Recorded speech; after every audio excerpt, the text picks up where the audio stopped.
everyone, it's me, Dr. Ev, and we're back with another video.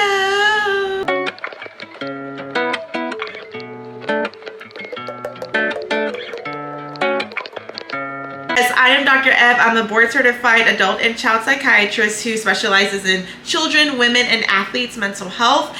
And here on this channel, we talk about mental health, psychiatric illness, treatments, and then also, throw in a little bit of my medical journey, tips, tricks, and advice about becoming a doctor, what it's like to be a young psychiatrist living in the city, and beauty and lifestyle. I know, a lot. I'm multifaceted over here. If you're interested in any of the above, make sure to subscribe to my channel so you can stay in the know. Today we're going to be talking about reasons why someone would consider starting psychiatric medications. Did y'all know that almost 1 in 5 adults in the United States are prescribed a psychiatric medication? Actually, very, very common. But I do recognize that there's a lot of maybe fear, anxiety, stigma around psychiatric medications, and I'm here to help alleviate some of that fear and anxiety. In addition to talking about psychiatric medications, we're gonna play in some new makeup, as you can see.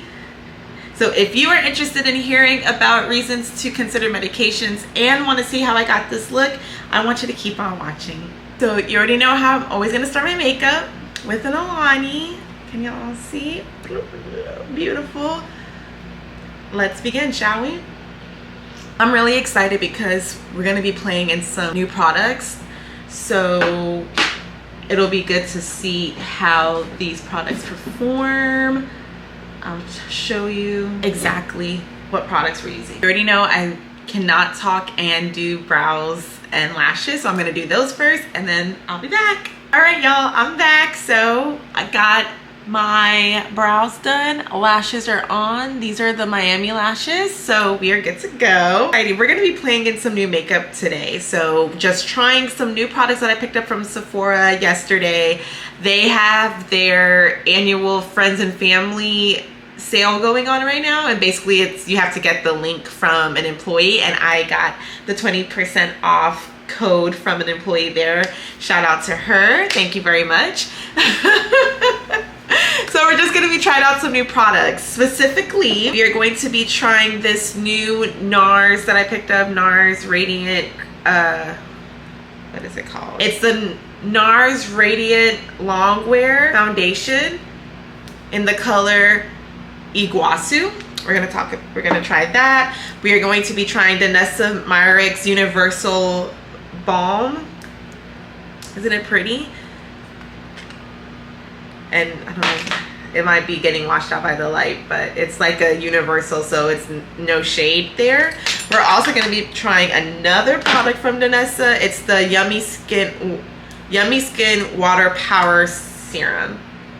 So I've heard great things about all of these products, so I'm excited to try them out.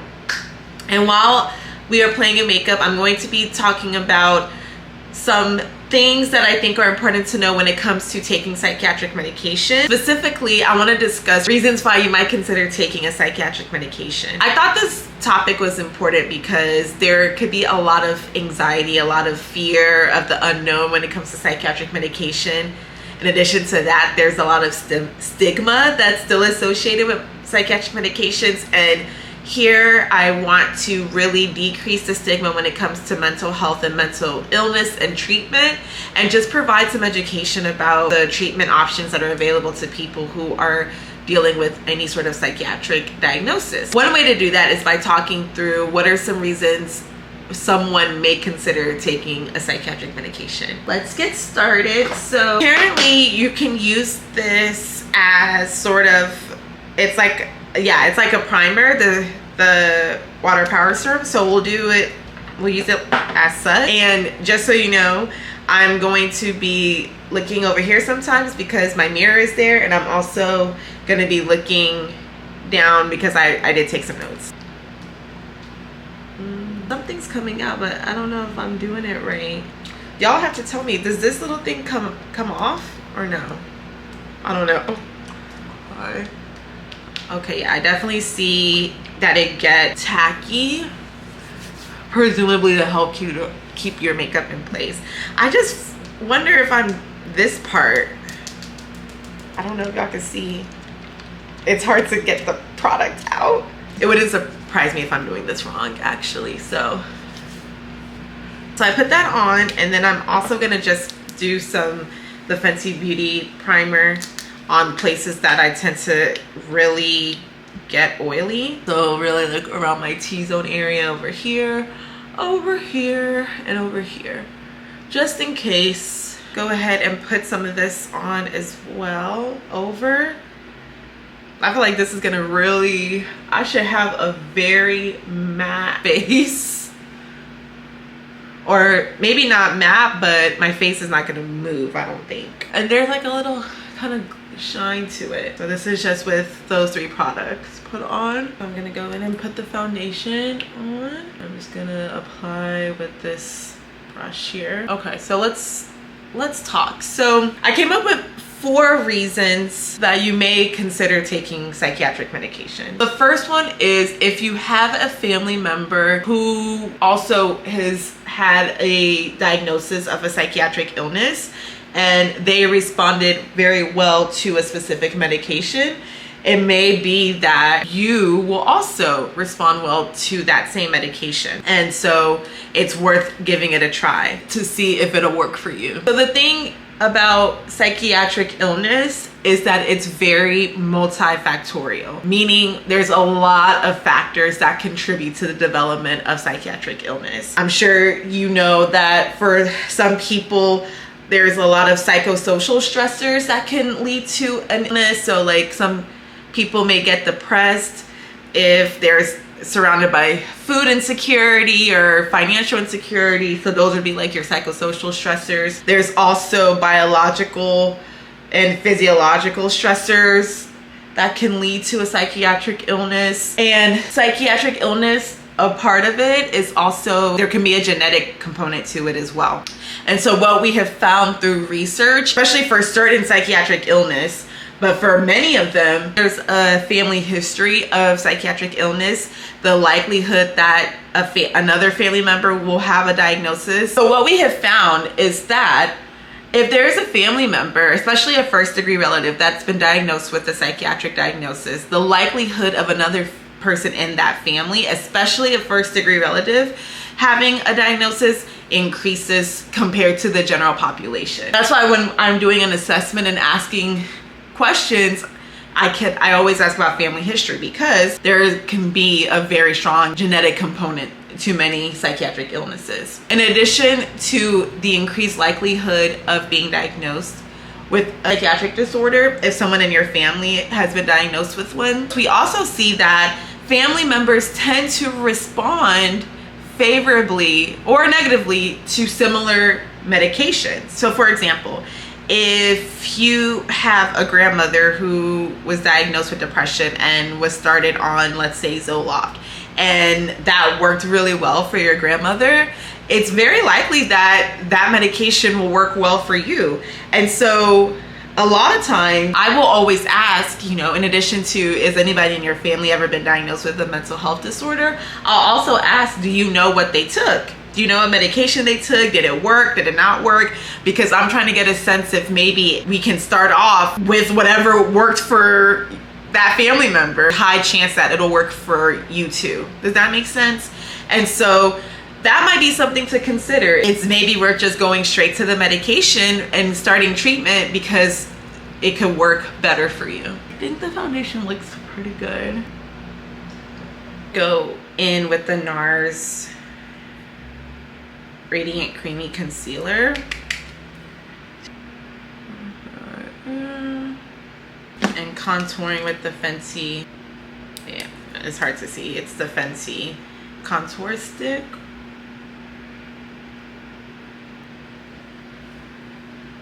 So the next reason you may consider starting psychiatric medications is if your symptoms have really started to impact your everyday functioning. And so there's definitely a range to psychiatric illness and the amount of impact it has to your functioning. By nature of what a mental illness is, it has to impact your functioning in the major domains of your life. So that would be work, school, relation. By definition, a mental illness is going to impact those domains.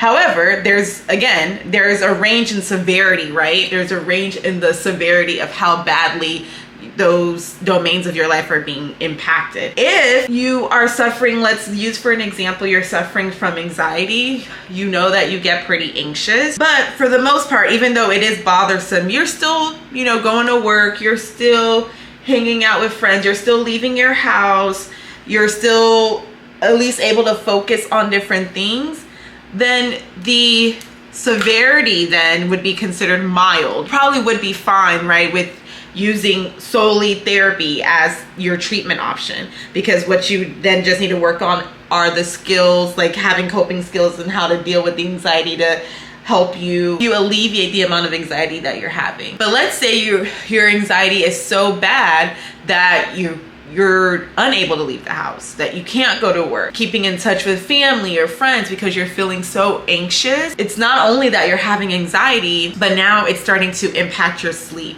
It's starting to impact your mood. You notice that you're feeling more irritable. It's starting to impact like the way your body responds to things. Like you feel on edge, you feel sort of jumpy. So now it's not only just that you're having anxiety, but now you're also having all these other associated symptoms because of the anxiety. Now that level of severity, I would say, is more leaning towards the moderate to severe range. So if you get to that point, even if you do therapy, you won't even be able to really take in what you're supposed to get out of the therapeutic experience because of those symptoms. Like the symptoms are so bothersome that you might not even be able to really listen, take in, comprehend, reflect. You know, you just wouldn't be able to do all of the skills you need in therapy because the symptoms are so impactful and can be so debilitating. In that instance, then you may really want to consider starting a psychiatric medication, because that way it can sort of just at least get you to a place where you would be better able to engage in therapy. Because if your symptoms are on 10, you're not going to be able to meaningfully engage in a therapy session anyway. I'm going to use the Huda Beauty concealer just to get it to brighten it up a little bit. Yeah, I think that's good enough. I'm gonna use Rare Beauty for blush. Right about there. That's really pretty. Going in with the Laura Mercier powder in medium deep. My next reason for when medication should be considered is in emergent situation. To be honest with you, and most times when it gets to that point where it's an emergency, that decision might not even be made by the person who needs it.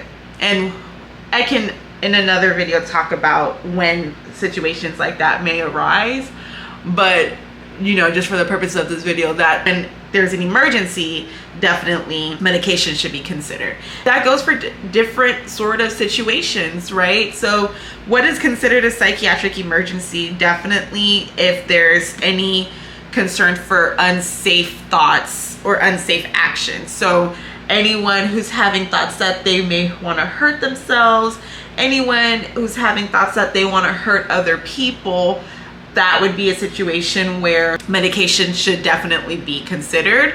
Another emergent situation for psychiatry would be if someone has a pretty significant break from reality, so meaning that they're experiencing psychotic symptoms. So range from they're hearing voices other people are not hearing, they're seeing things other people don't see, they have a very strongly held belief that despite anybody trying to encourage them or try to help them see that whatever belief they have is not based in reality, there's no really getting through to them. When people have this break in reality, a lot of times can put them at risk of hurting themselves or other people, and so medications would have to be considered in that regard. Another psychiatric emergency would be something like an acute manic episode that's in the context of a bipolar disorder, or even manic-like symptoms in the context of acute substance intoxication. Engaging in very risky or dangerous behaviors,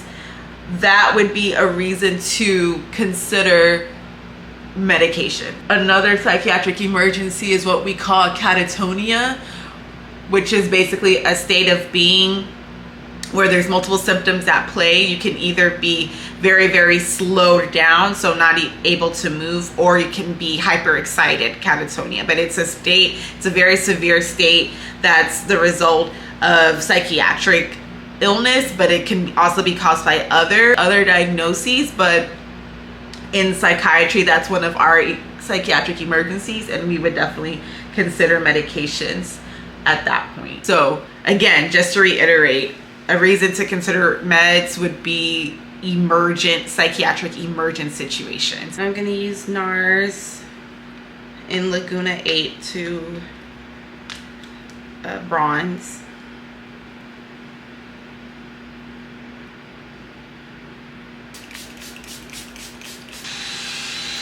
I'm going to use the Pat McGrath Labs blush in the color, what color is this? Oh, Paradise Venus. So the last reason I'll say is if you've been doing therapy or other treatment modalities for a prolonged period of time and haven't really noticed that change that we would like to see, then it may be time to consider psychiatric medications. As a psychiatrist, I'm always going to advocate for trying sort of the less intense treatment first, which would of course be psychotherapy and other things like that, before going to medications. And there's a lot of situations where that is the best course of action, is to first start with therapy and try that. And if that's not working as effectively as we would like, or it's taking a long time to get it to an effective place, then we would try medications.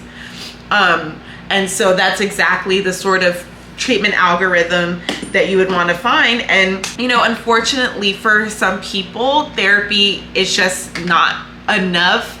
And it doesn't mean that it's never going to not be enough, right? So it may be that at the beginning of treatment, you need that combination, both therapy and medications, to sort of get you through, which goes back to what I was saying earlier about if you're having so many symptoms that it's going to be hard to meaningfully engage in therapy, then doing that combination first could be helpful. So that way, in the long run, you can sort of start peeling off medications, and then you would be fine with just therapy alone. There are some people that just will end up responding really well to medications after they've tried therapy for quite some time. And so we don't want to get into a place where you're stuck, right? Where you're doing therapy, you're doing all the right things, the coping skills that you're learning, you're really learning to adapt to them. And despite doing all of that, that is just not working. We're still having those symptoms. Then at that point, after some time, medication should definitely be considered. We just don't want to get in a place where we're stuck and not making any progress.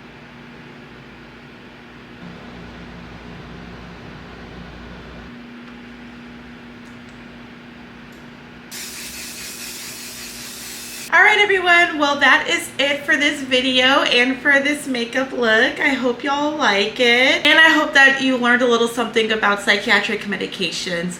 As always, if you have any questions, any comments, any concerns, anything that I can be of help with, make sure to drop me a comment down below. And if you have any questions about this makeup look, let me know.